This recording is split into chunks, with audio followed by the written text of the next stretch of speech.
Good evening, good afternoon. You guys are really troopers. You're here. You're end of day. I know I'm between you and that drink to kick off the weekend, so I'll try to make it fast. My name is Rochelle Grayson. As Angie said, I am an executive in residence. I do sales and as part of the Sales and Marketing Accelerator program, but my background is pretty varied. I sort of say I have 3 decades of experience. The first decade was in investment banking and finance, so I like to say I'm a quant jock. I am a closet financial person, even though I dress this way. The second 10 years of my life was all about startups, and I was actually in Silicon Valley in the first dot-com boom. I had a successful exit. I have lost count the number of, I am a serial entrepreneur, although I often find that's redundant. Most of the time, when you're an entrepreneur, you just keep doing it. Once you catch the bug, you can't give it up. I've had successful exits. I've had things fail. I've had things imploded. I've bootstrapped. I've gotten investment. And I've also have lifestyle businesses, so I've kind of seen it all. And then the last 10 years of my career have been as an educator and advisor, where I basically teach at UBC, SFU, BCIT, and Langara School of Business. I teach everything around digital transformation, digital marketing. Digital is sort of the space that I live and breathe in, right? And right now, that's AI. So if anyone has any AI questions, that's the world that I'm living in right now. But sales and marketing is an area where that I actually find there's a huge gap. So quick question, hands up. How many of you would say you are technologists and are technology founders of your thing? So you come from an engineering, technology, coding, software background somewhere. Okay, awesome. And how many of you come from, let's say, a sales and marketing background? Okay, couple there.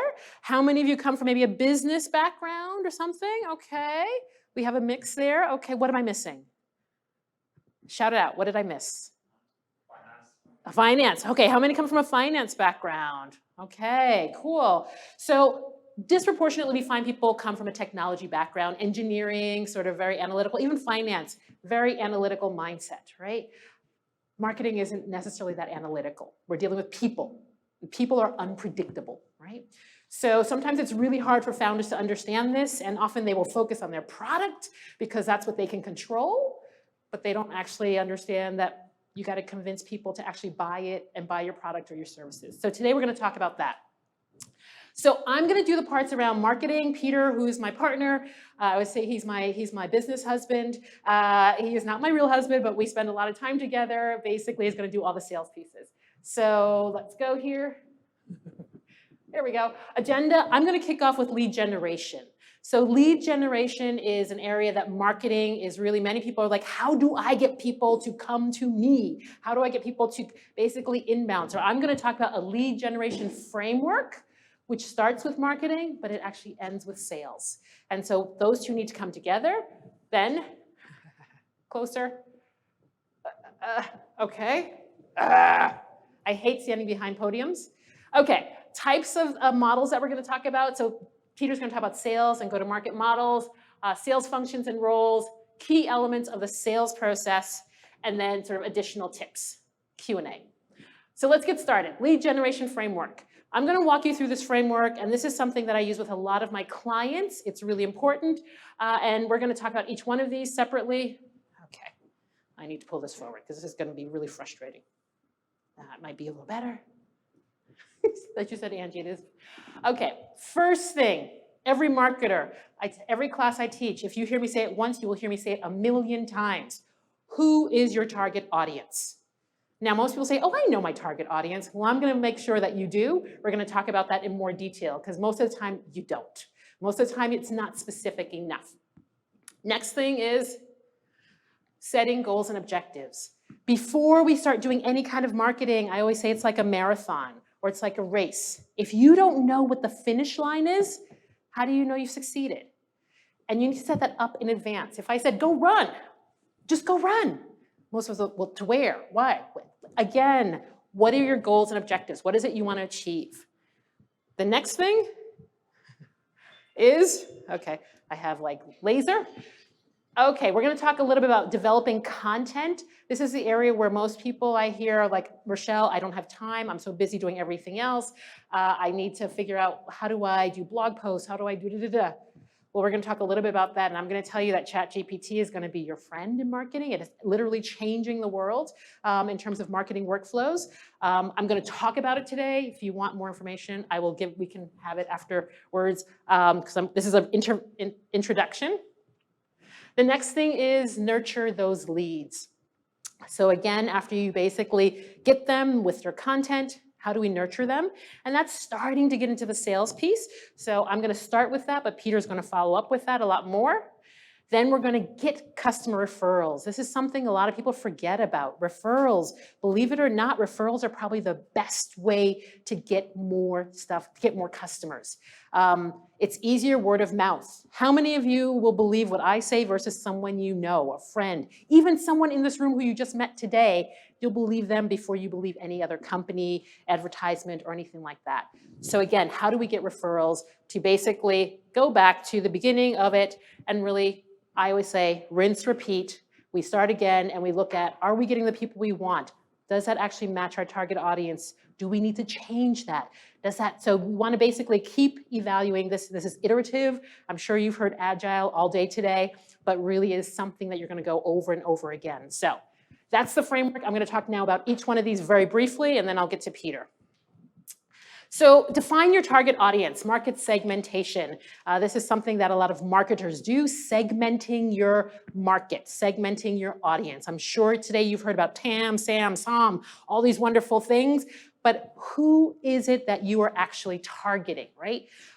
So when we talk about this, often people go, oh yeah, I know this, right? Okay, often in sort of, I'm gonna say, it doesn't matter, B2C, even B2B, what is the industry that people are in? What is it that you are the industry? Where is their location? What is the size of an organization? Are these big companies, small companies, medium-sized companies? And even if it's an individual, okay, it's one person, right? A company of one. Who is it you are targeting, right? What does that look like? The next thing that we're going to talk about, oh, this is horrible.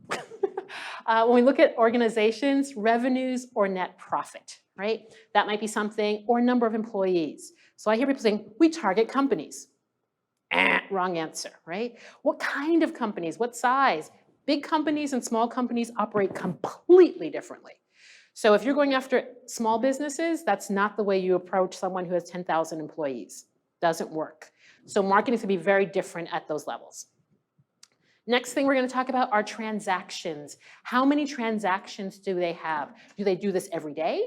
Is it in terms of interacting with you? Is it once a month, once a quarter, once a year? How often are they using your service or your product? How frequently? What is the value of those transactions? Is it a $10 purchase or a $10,000 purchase? Depending on what that is, you're going to have a very different sales and marketing flow and a different process. So again, these are ways that you can really look at what you're doing. Again, how do they use it? Are they heavy users, medium users, light users? Most people don't think about it. How often do they use my service? A lot? A little? Of course, we always want heavy. Yeah, that's the goal. That's Holy Grail. But is that real? Do we find that mostly they're medium? Mostly they're light? Right? Who are they? Who do we target there? Okay, come on. Any data.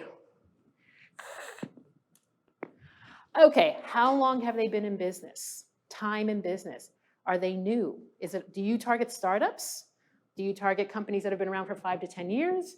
Do you target companies that have been around for 100 years, 50 years? Who are you targeting? Companies that have been 100 years, let me tell you, they got a lot of legacy software. You've got to integrate with a whole bunch of other stuff that already exists. And sometimes it's a lot harder to sell to them. Startups have nothing, right? They're brand new and they like all the shiny new objects and they're using Notion and they're using all the cool tools, right? Those old companies, my God, help us, right? So it's a very different process. Okay, what did I do? Okay, I turned it off. There we go. I did that. Okay, so you have your primary target market and you have a secondary target market. So primary are the people you want to target first. Secondary will be those who maybe come as a second tier. You probably will have maybe 2 profiles. They do not have to be the same, but there may be some overlap, right? It could be, doesn't have to be. You could have enterprises and small businesses, and there might be no overlap. So again, think about who is your primary target audience, who is your secondary target audience. Okay, again, awesome. I get this, Rochelle, so now I know my customer, right? Is that a customer? Who are you actually talking to? We don't talk to companies, we talk to people, right?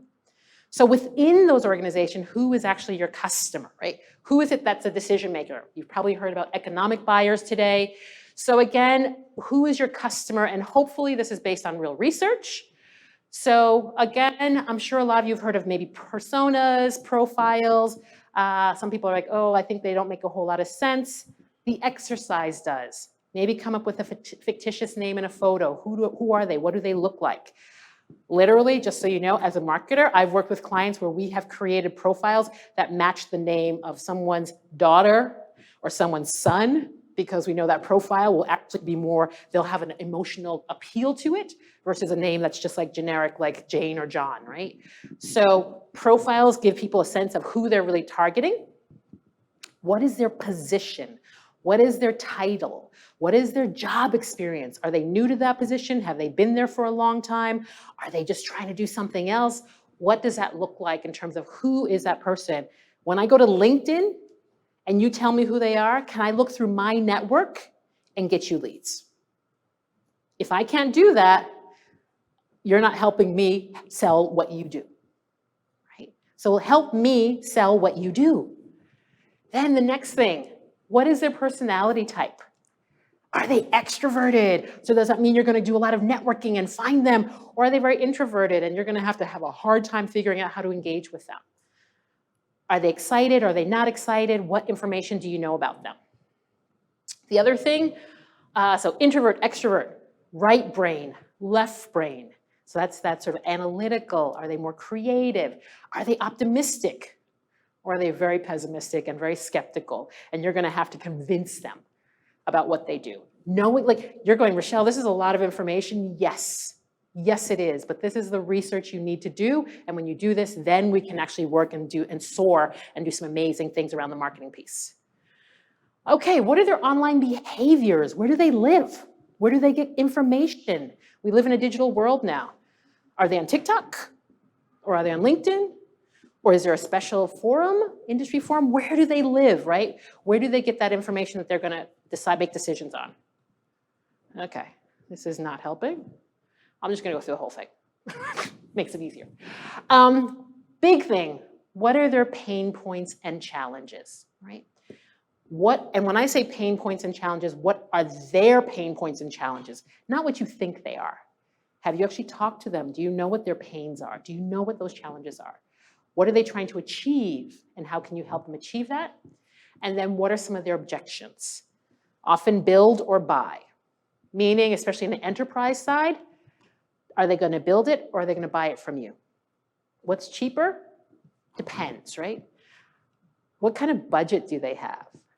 We often avoid the numbers. People, you guys are, I'm always amazed. People talk about finance and there's long lines, but when we do sales, we try to avoid that question.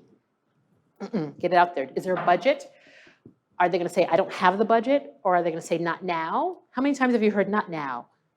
Maybe later, right? How are you going to deal with that area of combating that? And Peter will speak to a little bit about that as well. So know what their objections are and be prepared. When you're done, you're going to come up with basically different personas. And what I have here, I have two personas. You guys have the handouts. Will be sent to you. One is a B2C, so this is more of Sarah. She's basically a student, and this will be a coffee shop marketing kind of persona. And you'll see what she's looking for, her worries, her fears, how you can make her life easier. And I have a really good sense of now all of these things, which now gives me some great stuff to do marketing with.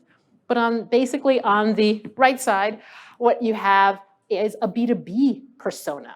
And often we don't see those. And that is someone who is within an organization, who is making the decisions, who's making purchasing decisions. What do we know about them? That's really important. And so there I have, and so there, it's similar, but there I talk about the experience she wants, right? What does it integrate with? The role and level of seniority she has in her organization. Where does she get her information, her industry information? That tells me where I need to market. And that's going to be different than just social media. I can't tell you how many times people say social media. I started teaching social media in 2009 when people didn't even know what Twitter was. I guess it's come full circle, right? But now everybody's like, what is Twitter today? So the question now is really, what is going on here? Where does she find it out? So I've given you some examples in your handouts. I'm not going to dwell on those too much. Next. Oops, come on. Okay, so set your goals. These are not your goals. These are the goals for your customers. Let's be clear. What do you want them to do? Not what you want to do. What do you want them to do? Right? Do you want them to download something? Do you want them to book a demo? Do you want them to buy? Do you want them to purchase? What are those goals that you have, right? So I'm just going to go, and basically we have primary conversions, and primary conversions are pretty clear. Purchase, if you're a nonprofit or you're doing something charitable, it might be a donation. That's your primary goal. But there's something we call the customer journey in marketing. How many times do you guys purchase, you personally, do you purchase something the first time you see it? Rarely. Like, think about yourself. But you might actually sign up for a newsletter. You might do a trial. You might do a smaller step first, right? So these are what we call secondary conversions. Get them in the pipeline. If nothing else, get their contact information so you can start a conversation and a dialogue. An email is money. Once I have your email, I can now sell to you, I can market to you, I can send you messages, I can communicate with you. So how do we figure out getting that first point of contact so I can start a dialogue? That's the goal. If I can start a dialogue, that gives me time to basically, I say it's like dating. How many of you get married on the first date? Yeah, you guys are laughing. Not many. So let's get the conversation started. Let's get to know each other before we actually try to seal the deal. Okay. So those conversions, downloadable content, ebooks, we're seeing a lot of that. People are doing a lot of content, market research, something that they download, and we've all had to give your email to get something, give to get, right? So that's something you want to think about in those terms of secondary conversions. Okay, and when you're thinking about your goals and objectives, set specific KPIs and targets.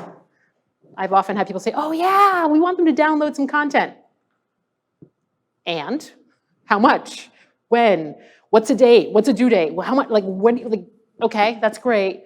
Give me some targets. Give me some KPIs, something I can measure. That's the finance in me. Content. Develop content. This is the big one. People say, okay, Rochelle, I don't have time to develop content. I'm going to argue you don't have time not to develop content. By not developing content, you actually are not investing in getting the word out there about what you do.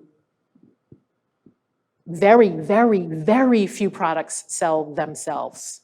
Yes, I know many of you probably read the Product-Led Growth book. I've read it myself, and that's a wonderful world, and that's awesome.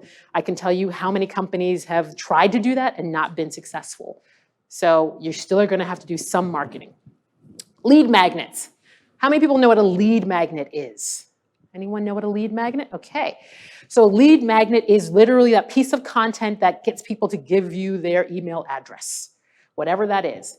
So it could be a newsletter, it could be a variety of things, and different types of lead magnets.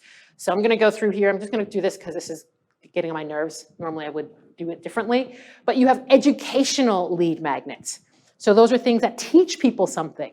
Here's how you do something, right? Something they don't already know. You have these useful lead magnets, right? So a tutorial, a ROI calculator for those of you that are in maybe the business-to-business thing. Something that can solve a problem, something that they can find useful, a tool, a social media calendar template, right? Okay. Community building lead magnets basically are things that actually help build community, right? And these could be, how do you connect with others? Maybe that's doing something, direct challenges, group forums. How many people want to do this? You don't see that as much in the B2B space, but you see a lot of that in the business to consumer space. Entertainment, entertaining lead magnets. I always love this one. People go, Rochelle, but I'm not in the B2C. You still can entertain people even in B2B. We are human beings. We like to be entertained. Doesn't matter. So what does that look like?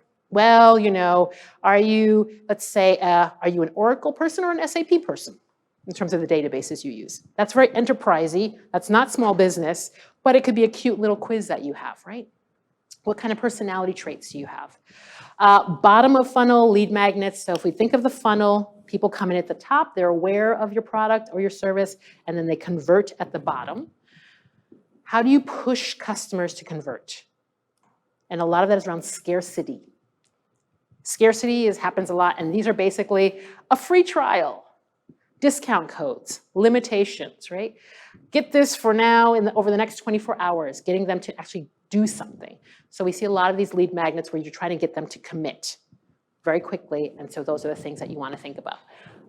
I do another, I think, Angie, we have another webinar where I go into each one of these in great detail with lots of examples, so I'm sure Angie can share that with you as well. Nurture and close your leads. So again, one of the things that I find people often forget is, again, I'm just going to put those up there. Make sure your content makes sense for the leads that you have. If people download something, talk to them, basically. Make sure that you follow up with them. Follow-up is amazing. How many people just don't do it? Also, do leads in multiple channels. Sometimes you only have to start with one. Start with your best. But if you can do it, it would be better if you have it in more than one channel. So not just everything is Instagram. I hear people, oh, Instagram, Instagram, Instagram. Is Instagram, are you on Instagram because that's where you are? Or are you on Instagram because that's where your customers are? This is not about you. And most of the time I hear people say things that it's about them and it's not about them. Timely follow-ups, follow up, personalize those communications, makes perfect sense. And lead scoring. I don't know if you're familiar with this, but actually have a list. If they're a company of a certain size, if they have this many employees, if they have this kind of software, give each one of those criteria a value. So you can actually go through and look at your leads and go, this one is really important because they meet 8 of my 9 criteria. This one I'll talk to later because it's maybe 5 of the 9. Give it a value. How important is it that they are X, Y, Z? So lead scoring, and there's some tools that you can use to do that. And finally, align your sales and marketing. So one of the things that I often hear is that marketing is doing some really cool things, and then we throw it over to sales, and sales is like, this is not what I was looking for, right? I'm giving them leads, but those aren't the leads that they want. So make sure they are in alignment. And then finally, my last slide, get customer referrals. Customer referrals don't just assume people are going to give them because they love your product. Ask for them. You have to ask for referrals. You have to be explicit. Do not just assume that, oh, we're doing a good job, they love us, and they're going to do it because they think it's amazing. So a few times, word of mouth is like what all marketers want. So I just tell my friends, have you heard? I use this service. It's awesome. Great, right?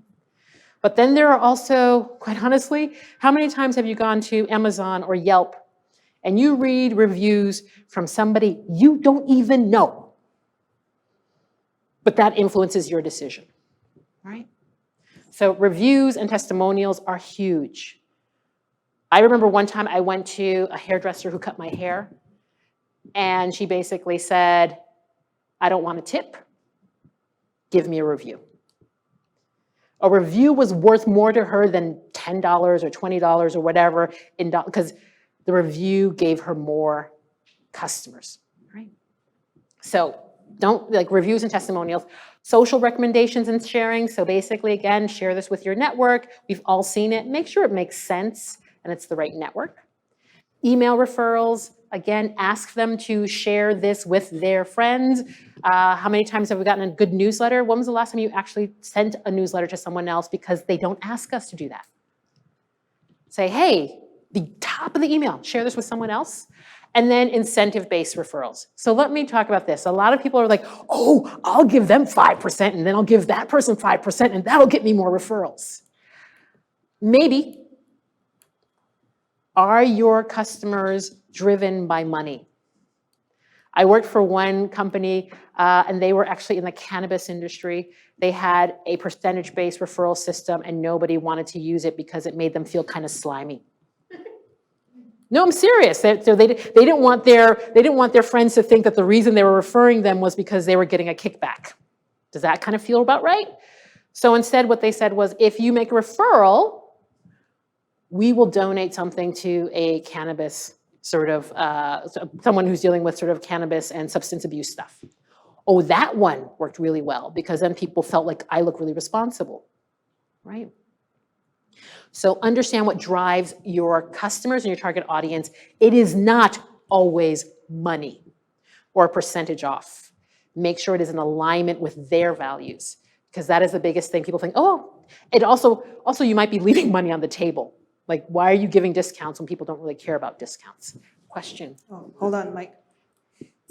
Oh, I was just going to ask if you see a difference between we'll give you money or we'll kind of give you a month off or something.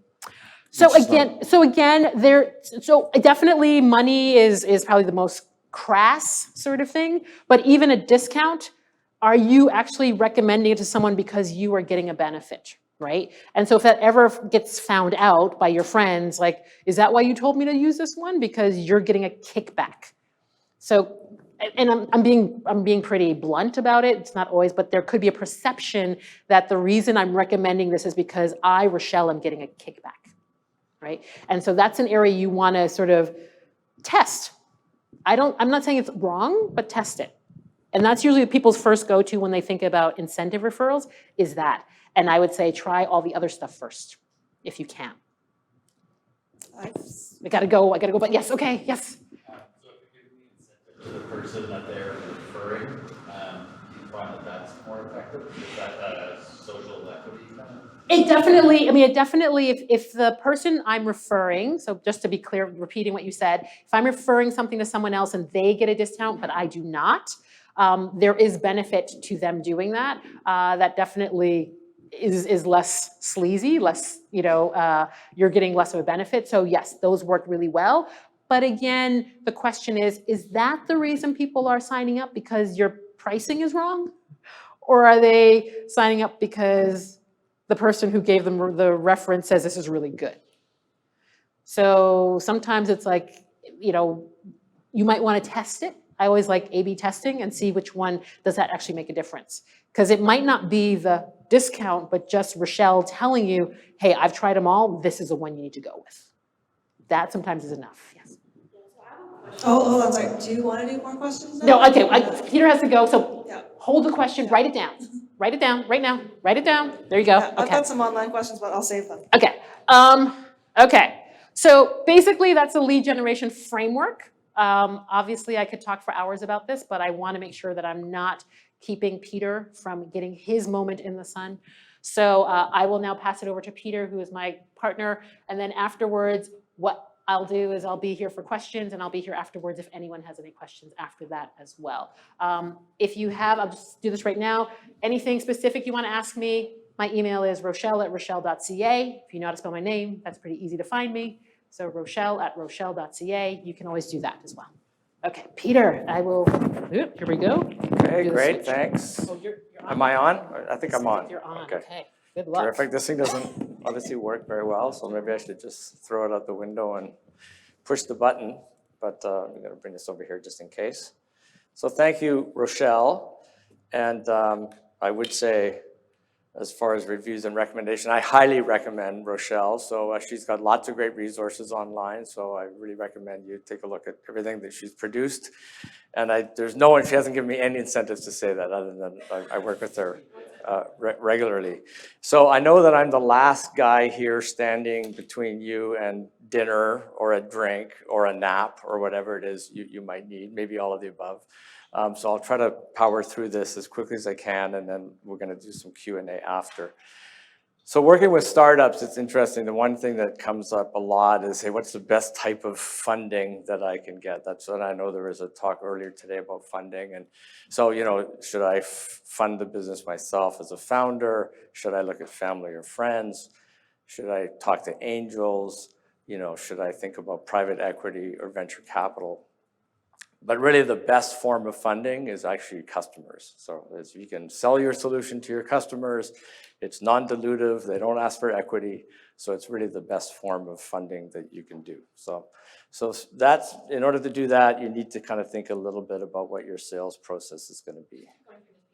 Okay, so we got a few. Okay, so I'm gonna talk a little bit, as Rochelle said, first about kind of just types of sales and go-to-market models, and then, I'm gonna get a little bit into some detail on each one of them.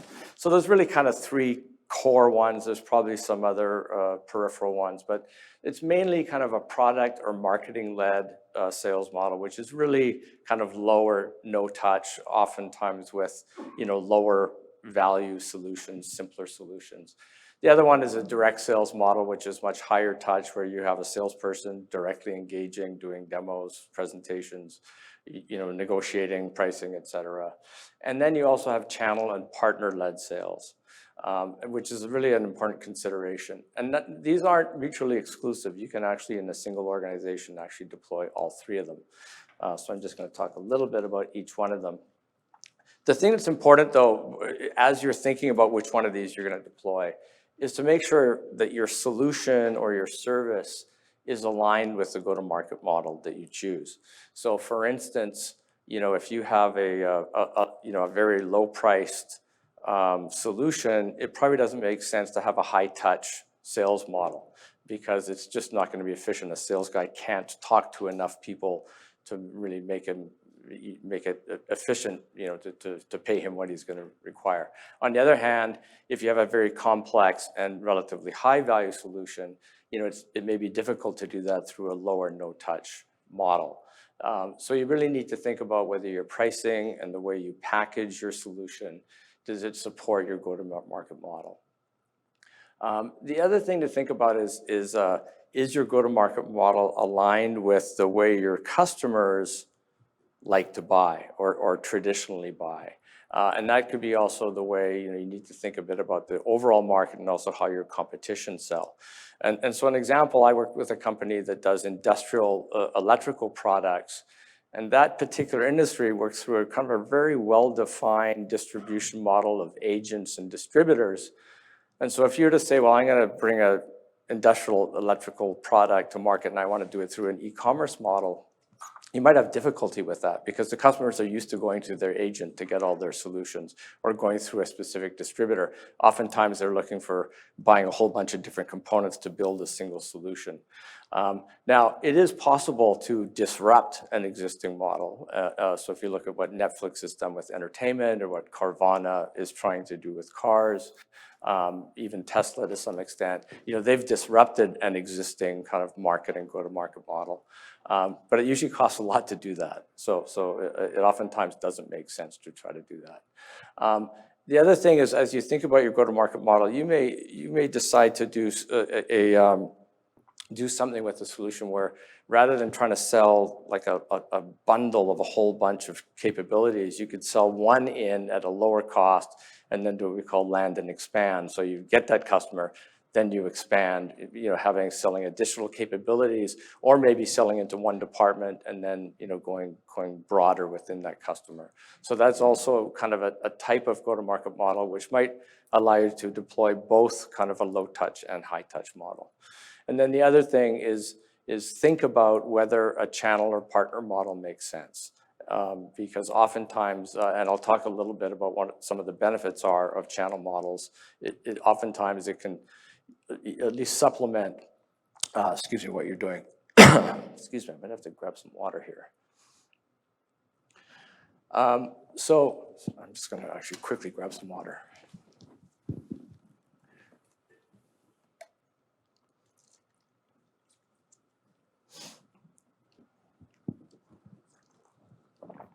Much better. So again, product-led or marketing-led, typically it's used for less complex, lower price solutions, oftentimes utilizes an e-commerce model, not necessarily, but oftentimes it does. Very much marketing and messaging driven, so it may not necessarily be marketing. Sometimes it's actually in the app. There might be pop-ups, there might be videos, but essentially that there's messaging that kind of drives these customer conversions. Oftentimes it utilizes a freemium or trial model, although that can also be used in a high-touch model. But typically there's various touch points. So you may get a customer who signs up for a trial, and then you want to convert them to create a profile. Then there may be some next conversion where they actually use the application in a certain way. Then they may go to another step. And every step of the way, you want to communicate with them and message to them and encourage them to move to the next level, eventually converting into a paid model. Again, it's very low touch. You can do it without kind of a sales team. Oftentimes you can do it within the product itself. It's a great way to kind of keep that customer journey alive for a low cost product. There is I think Rochelle mentioned product-led growth. There's a book that talks about that model in a lot of detail, written by a fellow by the name Wes Bush. If you are gonna deploy that type of model, I recommend you read it. It's not the most dynamic book in the world, but it does have a lot of very practical elements of how you can deploy that model. Direct sales model is kind of probably what most people think of as a traditional sales model. So it's the opportunity management approach where you have a salesperson directly engaged with customers. In the old days, it used to always be like in a boardroom, but now oftentimes it's done over Zoom. I think one thing that COVID has proved is that you don't need to have field-based sales guys all over the world in order to do very large deals. Like we used to believe, I used to work at SAP, that if you're doing $1 million deal, you've got to have a team flying in and doing that. Well, you don't have to do that because that was proven with COVID. And in fact, even if you fly now to their head office, half the time the executives aren't working in the office either. So it's actually one thing that's been proven by COVID is that you can do a lot high value deals remotely, which makes it a lot more efficient. So there's basically multiple stages in that process, and I'm going to talk in a little more detail about a couple of the stages. There's various different types of sales methodologies, solution sales, customer-centric sales, et cetera. They're all basically a variation on the same theme. But essentially the stages are kind of preparation. This is research and planning. It's a lot of what Rochelle talked about, where you're trying to figure out who are you targeting specifically. Then the approach is really more how do you target them, and then the qualification is asking the customer the right questions to understand better what their needs and pains are. And then there's your presentation and pitch, the close, which is essentially asking for sale. And then there's all the after sales stuff, which is the onboarding, et cetera. And I'm going to talk a little more about a couple of those specific ones. On the partner channel side, I always recommend that everybody, no matter what your go-to-market model is, you think about whether there is a channel or partner play. The key thing is partners can broaden your reach. So they may already have an existing sales team that can help take your product to market. They may have a very large stable of customers that they can sell your solution into. So the key thing is with partners is it's a way to broaden your reach, especially with the startup. You don't have a lot of resources. Oftentimes they'll take on various roles. Sometimes they'll do the marketing for you. Sometimes they'll do the sales for you. Sometimes they'll even do the support and implementation. But with that comes a percentage of the revenue. And that can be anything from 5 to 10% for just a referral or affiliate type partnership to greater than 50% if they're kind of doing everything for you. Again, lots of go-to-market models employ both a channel and a direct strategy. That's very common. If you look at the Oracles and the SAPs of the world, they have lots of partners. They also have direct sales models as well. So it's worth thinking about what is the optimal partnership model for you. And there's lots of different ones. There's, like I say, affiliates and referrals. There's value-added resellers. There's service providers. There's OEMs, white label, where other people kind of might market your solution under their name.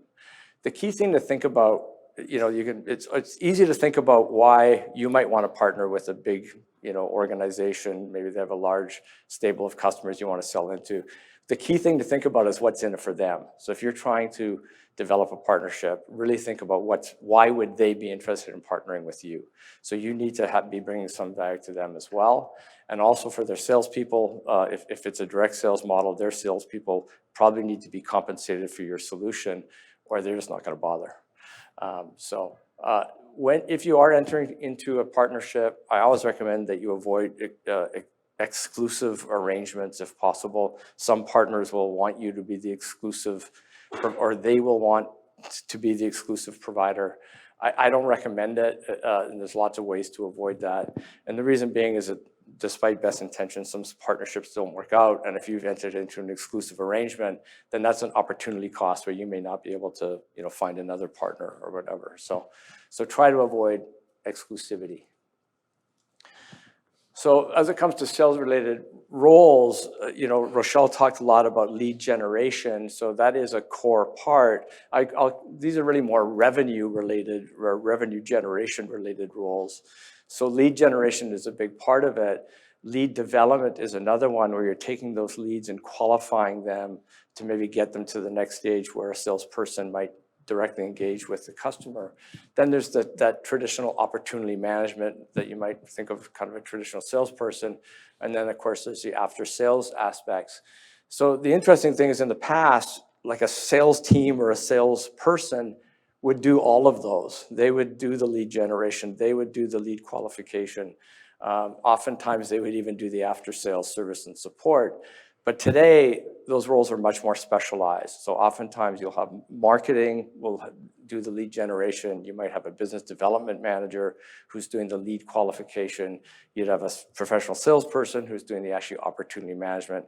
Then you have a customer success team who's doing the implementation and support. And the reason being is it's a more efficient way to do that. Now, as a startup, you might not have the resources to do that. You might be a founder and you're doing all of those things. But as you build out a team, think about whether, hey, can I start specializing and where do I want to do that? Because you want people who kind of can specialize and in each one of those functions to focus on that function and not necessarily try to do everything. So I'm going to talk, so this is one of those 6 stages I mentioned. I'm going to talk about a couple of the key stages of a sale. So this is really now talking more about the, a high touch business to business sales model. So again, I mentioned that there's the first one is kind of the research where you're trying to figure out who you want to talk to. And the next one is kind of your approach, which is how are you going to reach out to them? This is really the next stage, which is customer discovery, where you're actually now starting to engage directly with the customer. And this is really the most critical part of the sales process, but it's often missed. Even in professional sales organization, they often forget to do this, and it causes a lot of problems, and it delays sales cycles and causes people to lose sales. So it's very closely aligned with the customer validation work you do earlier on. Rochelle talked to understanding what your customers' pains are. So when you're doing it at kind of the marketing customer validation level, you're doing it kind of for your market to understand generally what the pains are. In this situation, you're asking that specific customer, you want to find out what their pains are. And because there may be different pains. And it's important not to tell the customer what their pains are, because you may tell them something that is not true, or they might think, for instance, you may say, I've got an inventory management solution, and we know that you have problems with inventory management. And this guy might think, hey, I'm God's gift to inventory management. Now you've just insulted me. And actually, I'm not interested in inventory management. I'm interested in kind of your POS capabilities or some other capabilities. So don't tell them what their problem is. Ask them what their pain is. So it's really all about asking questions and listening. So you want the customer to identify their own pains. Now, if necessary, if for whatever reason they have problem articulating that, you can say, well, we work with a lot of other organizations like yours, and inventory management is a pain that they have. Is that a pain that, do you share that same pain? And so you can ask them by sharing other examples. When possible, try to get them to articulate their pain in financial terms, to say, well, like, how much is it costing you in lost sales or in carrying too much inventory or in discounting? Like, if you can get them to actually quantify it in financial terms, it makes it a lot easier to calculate a return on investment for your solution after the fact. So wherever possible, it's not always possible, but try to get them to articulate it in financial terms. People often ask you, why do you talk so much about pain and why not gain? Because some people are, by buying your solution, presumably they're gaining something as well. The interesting thing is if you look into behavioral economics, people value the loss of something more than they value the gain of something. Plus, the pain is something that's real to them, whereas the gain is something that's just speculative. It's something they may be able to gain, but it's unclear. And what you want to be as much as possible is a solution that's a need to have and not a nice to have. Because in tough economic times, if you're a nice to have, then people will defer a decision on your solution. So the key thing about doing this customer qualification is allowing you to personalize your presentation and even overcome objections before they come up. One of the key questions that I recommend people ask is, what is your decision-making timeline and process? So if you can ask that one question, then you're going to be way ahead of the game. Because if you don't ask that question, you have no idea, like, are they planning on buying next month or next year? And is there 10 other people I need to talk to in order to get my solution approved? So the next stage is the presentation and pitch. Like I say, oftentimes because people are more comfortable with their own solution, they just default, they immediately get into a boardroom and start talking about their solution. But again, you need to make sure you're asking those questions first, then customizing your presentation. If you have, oftentimes people will have a conversation over maybe over the phone or whatever with somebody before a meeting, and they'll do some of that customer qualification. If you do get into a meeting later where you're presenting, recap what you learned, especially if there's new players who weren't involved in that initial discussion. You want to, first of all, reaffirm with them that those pains are that they agree with them, or they may have some new perspectives that they'll bring to the table. Again, when you're presenting, you want it to focus on benefits, not features. Again, doing that customer qualification will allow you to customize this pitch to their specific pains. So again, if you have your inventory management solution and they're interested more in how you interact with the POS system, or maybe how you resolve shrinkage and theft versus inventory management or days on hand, you can focus your presentation on exactly the pain that they're mentioning. It is reason, I've seen it before, where people present themselves out of a deal, they get the customer excited about buying, then they keep talking about other capabilities of their solution, and you lose the customer. First of all, because they think, well, okay, maybe this is more complex than what I thought, or hey, I'm paying for a lot of capabilities I don't need. If you just focus on their specific pains and how you resolve that, you're much better off. And again, wherever possible, you want to show them a return on investment. And this is where, again, being able to quantify their pains in some financial way will really help you then say, here's exactly how much our solution is, and you're going to get a return on investment in 6 months or whatever. Sometimes you'll be asked about your competition. That's fine. Don't denigrate them. I have seen people come in there, do that, slam their competition. It just makes you look worse, basically. You want to make sure that you are better, say, yes, hey, that's a viable solution, they're in the market, but here's all the reasons why we're better. So you're not saying why they're worse, you're saying why you're better. The other thing is when you're in this presentation and pitch, it's an opportunity, especially if there's multiple players, to try to identify who are the potential coaches or sponsors, who are the guys who are on your side, and who are the potential detractors. And oftentimes in an enterprise type business-to-business kind of solution sale, there's both. There's somebody who's a detractor for your solution. Oftentimes it might be an IT person or something because they have to implement it, or they're thinking it's going to be complicated. They're thinking about security, et cetera. But there's usually somebody who's there who really is kind of a sponsor or who's a potential advocate for you, and oftentimes they can help coach you through the process. So utilize that wherever possible. And the close, so this is another thing that people miss a lot, is they kind of will do their whole presentation, they'll do their qualification, all that, they'll do the presentation, they'll walk out, and then they'll say like, gee, I wonder what's gonna happen next.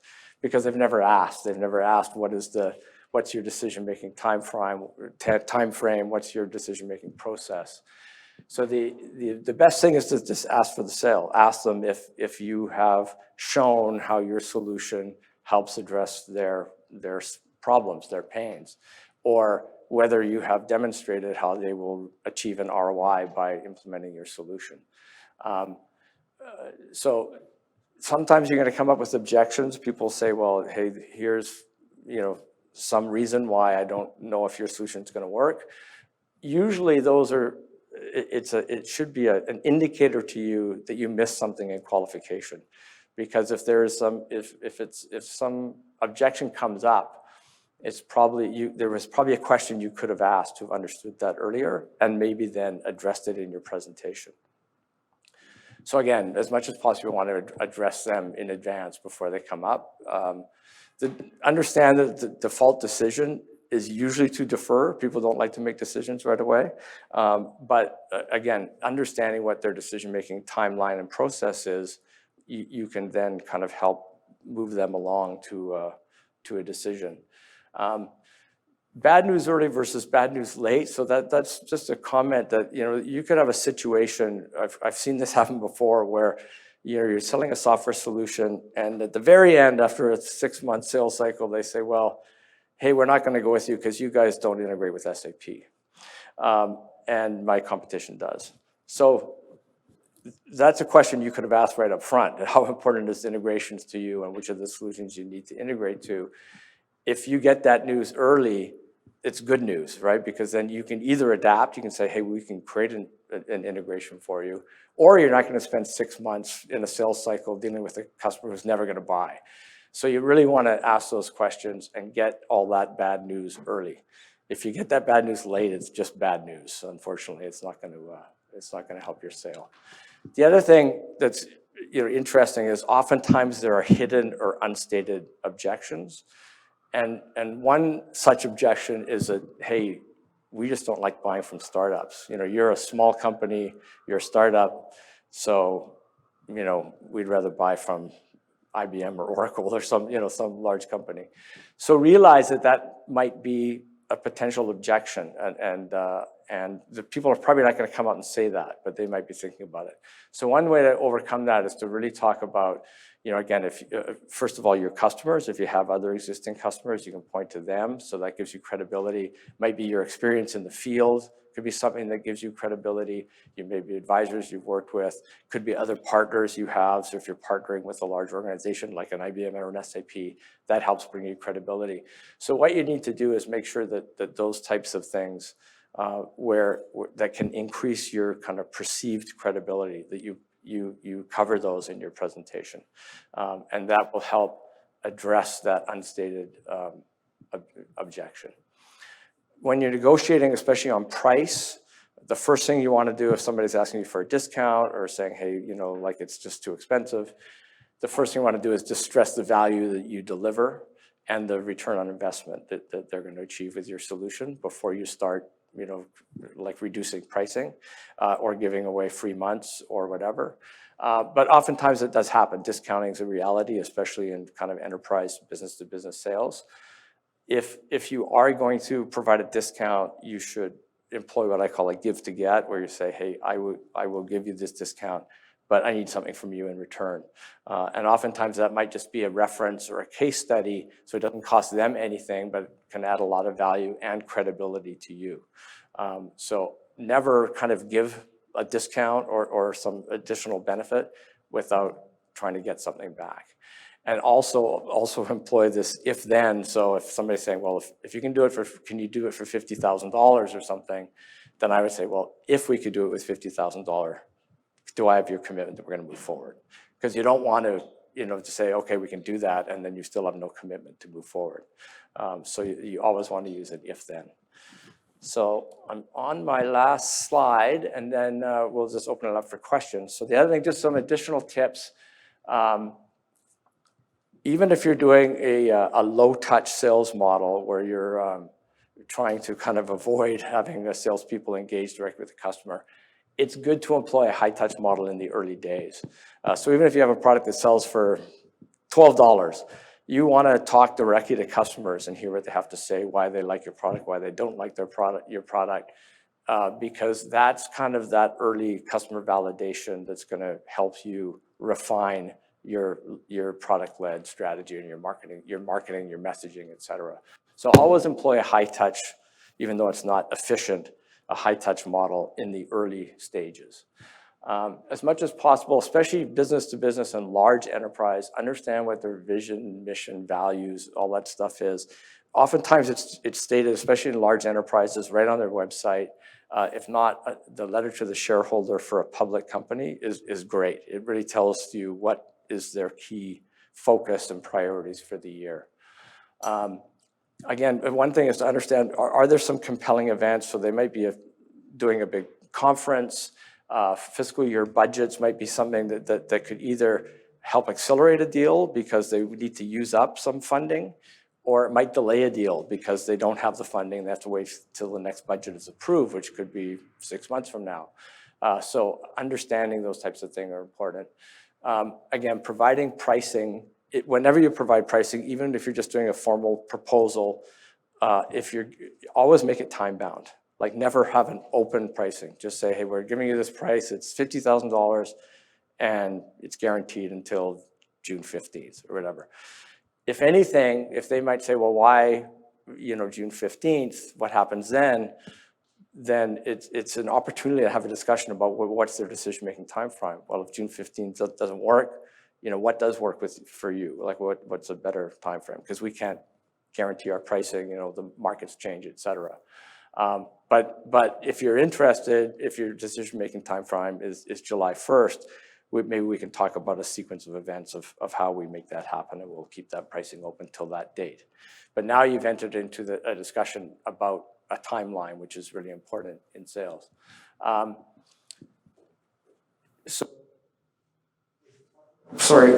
One thing you want to do is talk about the sequence of events is where, especially when there's, if somebody has got a complicated timeline, well, I need my IT to approval and it's got to go through legal and we need our CFO to look at it. You want to actually set an actual timeline for each one of those things. So agree to whoever your sponsor is you're working with to that sequence of events. So, okay, we're going to get IT.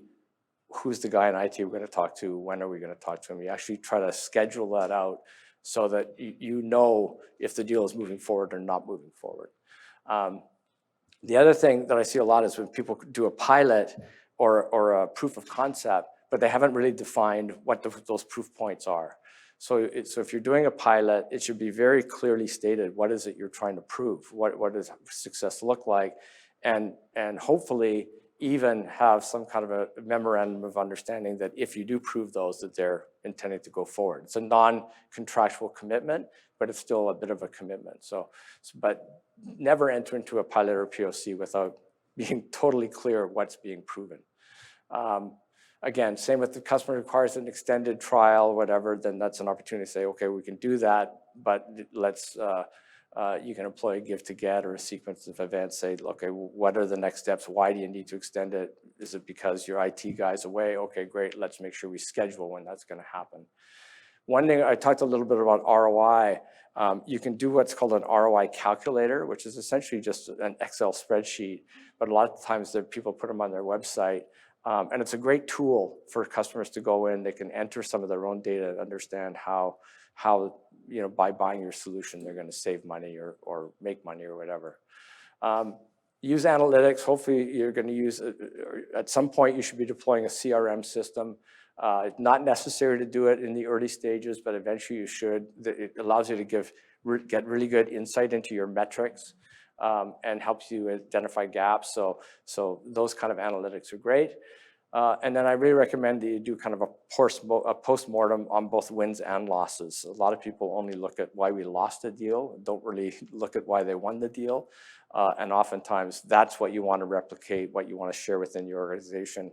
But it's also important to understand why you're losing deals. Oftentimes you can identify a question you didn't ask, and at least maybe find out that you could have, you've got any bad news you're going to get much earlier. So I think with that, I believe we're done. So thank you so much for hanging in there. Questions? All right, For either Rochelle. since it's 4:24, so first I'm gonna say thank you to Peter and Rochelle. Thank you. All right, so since there's 5 minutes to go, I'm gonna ask a couple questions from the online audience, then I think we'll just cut the online, and whoever's still here and has questions for Peter and Rochelle, you can ask away. That said, if you wanna go, you got other things to do, totally fine, feel free to leave. So first, 2 questions from online. How do you market and sell a product when your main customer is the government? So you're the government. So again, this is about when you have a government customer, you would go about it in a very similar way to what we talked about before. Who within the government is literally, who are you selling? And what are their pain points? What do you know about their constituents? What are they being evaluated on? Because it does come down to what does success look like for them, right? And then it usually is going to be a long process. So I think that's what people often, like governments don't move fast, full stop. Like, don't go in there thinking you're gonna like seal the deal immediately. You also want to, as to Peter's point, make sure that you actually also have some case studies. You show customers if you can, if you have successes, how can you really address that issue of credibility? Because often for government, it is about credibility. Can you deliver? And often you are gonna follow a lot of Peter's recommendations there for the B2B space, where you need to understand their decision-making process, because governments have very complicated decision-making processes. You want to understand the fiscal year-end budgets. I don't know if you guys know, but in Canada, it tends to be end of March when everything is due. So is that timing right? Where are you in the fiscal year ends? If you're looking at the US, it's end of September. So you want to understand those timing to make sure that you're dealing with the appropriate government decision makers. And really, the other thing is, in a lot of cases, marketing is not about social media. It is often, in those cases, a little bit more trade show related, or showing at conferences and making sure you are where they are. So you might want to have what we call a conference strategy, and that could involve speaking gigs. That can be involved, how do you show yourself as an expert and as a thought leader in that space, in the areas where those government people are showing up. So again, back to my thing is, they're online, but also they're offline. I didn't say that, they're offline behaviors. Where are people getting their information from? That's where you need to be. Where's the traffic? And it may not be LinkedIn, it may not be TikTok, it may not be any of those things. It may literally be face-to-face, going and doing, what? And definitely referrals are a big thing in government. So if you can try to triangulate, I like to say, like find all the people they're connected to, and maybe they can mention you to someone else. And that's something that I've done. In terms of a real sort of grassroots guerrilla thing, I actually worked with one customer. We actually did LinkedIn ads where we targeted one person in the ad. We basically were so specific that we knew that it was going to one person, and we didn't hope that they clicked on the ad. That was not the point. The point was just to get it in front of them day in and day out. So when I made the call, it's like, oh yeah, I've been seeing you on LinkedIn. I've heard your name. Where did I see that, right? So there are lots of kind of guerrilla things that you can do. The idea was not to click on the ad. It was just, that sort of, I'm gonna say psychological, subliminal messaging that people see, and to get into their head and their space to do that. Okay. Sorry, I just want to add a couple things. One is understand what their budget is, because some governments, they have line managers may have the ability to approve a budget up to, say, $25,000. So if your solution is below a certain threshold, you might be able to do it without a much more complex process. Yeah, that's that land and expand. If it's a much more, if it's much higher, oftentimes then you're in a full RFP and that type of thing. Yeah, then you can. The other thing is sometimes associations, especially municipalities, their associations are quite strong and make some strong recommendations. Less so in, I think, any other type of government, but municipalities oftentimes Okay. their associations have a big impact. Okay, great. There's another question very similar, but for nonprofits, but I'll assume it's the same type of idea, just for different sector. Okay, and then one last question from online, which is a good one, I think, which is the question of how much marketing is too much? I could spend a lot on marketing, but what should they be looking for in terms of a return on the marketing plan? Right, let me start first. with Yeah, that, you because go, you go. Because there's a funny thing when I first started, because I actually had a career in marketing before I went into sales, and they always said that I think it was Ogilvy, who was a guy, that 50% of your advertising or marketing is a waste of money. You just don't know which 50%. So I think that'll probably hopefully set up Rochelle to answer that question, because there's a lot of it is. So again, I always say this is where my MBA comes in handy. The MBA answer is always, it depends, right? And so really when it comes to what is the right amount, again, it goes back to, and I sort of feel like a broken record, who is your target audience and how much information can they consume and what is their bandwidth? So one of the things that we often think about is I just want more. That can be too much, and it can be, even just get wasted because I don't have time. Are they actually reading the information? I am a huge proponent, of quality over quantity. I think if you can actually add value, you're better off literally doing one piece of content a month that is really awesome and delivers a lot of value than trying to do something like 3 days a week and it's all fluff and it's filler and you're just trying to fill the space because you're just creating noise and you're just adding to the noise of the internet. So I recommend actually being more conservative in a lot of the marketing pieces.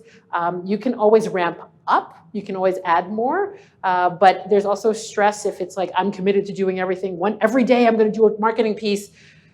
Okay, I'm just gonna poll. How many of you read something every single day of a marketing piece that you get?